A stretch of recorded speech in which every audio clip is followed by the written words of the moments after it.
ভোটের পরিস্থিতি কেমন দেখছেন আর আপনাদের এই যে কোনো সমস্যা আছে বলে এই বিষয়টা একটু বলবেন। বিসমিল্লাহির রহমানির রহিম। ত্রয়োদশ জাতীয় সংসদ নির্বাচন আজকে সারা বাংলাদেশে কি হচ্ছে জানি না, তবে সোনারগাঁয়ে এখন বেলা প্রায় 10টা। এই সময়ের মধ্যে আমরা যতদূর খবর পেয়েছি সোনারগাঁ পৌরসভার অন্তর্গত সবকটি কেন্দ্রেই শান্তিপূর্ণভাবে ভোট গ্রহণ চলছে। দু একটা ছোটোখাটো বিচ্ছিন্ন ঘটনা ছাড়া আজকে পর্যন্ত নির্বাচনের পরিবেশ ভালো এবং সুষ্ঠু রয়েছে।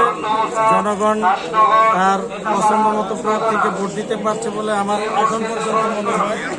তবে প্রশাসনের কাছে যে এই অবস্থাটা ভোট গ্রহণ এবং ভোট গ্রহণের পরবর্তী সময়ে যেন অব্যাহত থাকে, যেন জনমতের প্রতিফলন ঘটে, জনগণের ইচ্ছার প্রতিফলন ঘটে, জনগণ যাকে ভোট দিবে সেই নির্বাচিত হবে।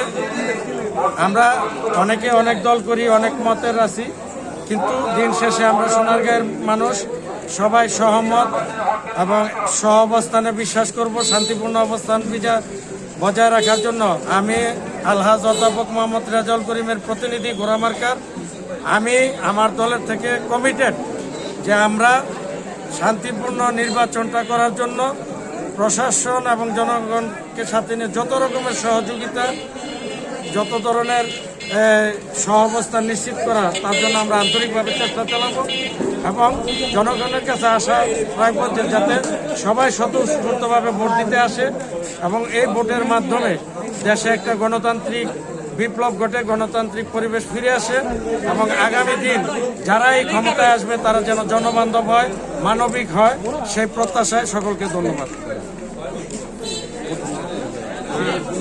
প্রিয় সুধী, এখন আমি রয়েছি সোনারগাঁ পাইলট বালিকা উচ্চ বিদ্যালয়। পাইলট বালিকা উচ্চ বিদ্যালয়ে স্বতঃস্ফূর্তভাবে এখানে সবাই নারী পুরুষ সবাই এখানে ভোট দিতে আসছেন এবং স্বতঃস্ফূর্ত ভোট দিচ্ছেন।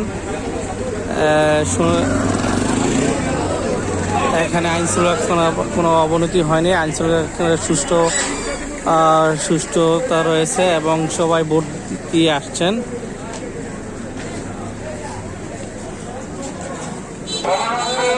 আসসালামু আলাইকুম, আপনি ভোট দিয়ে আসছেন? কেমন হলো ভোট? কোনো সমস্যা হয়নি তো? আচ্ছা, দেখছেন ভোট দিয়ে আসছেন, কোনো সমস্যা হয়নি, আইন শৃঙ্খলার ব্যবস্থা ভালো রয়েছে। আপনি ভোট দিয়ে আসছেন? কোনো সমস্যা আছে? সোনারগাঁ থেকে সোনারগাঁ সংবাদ সারাবেলা সোনারগাঁ প্রতিনিধি। আল্লাহ হাফেজ, আসসালামু আলাইকুম।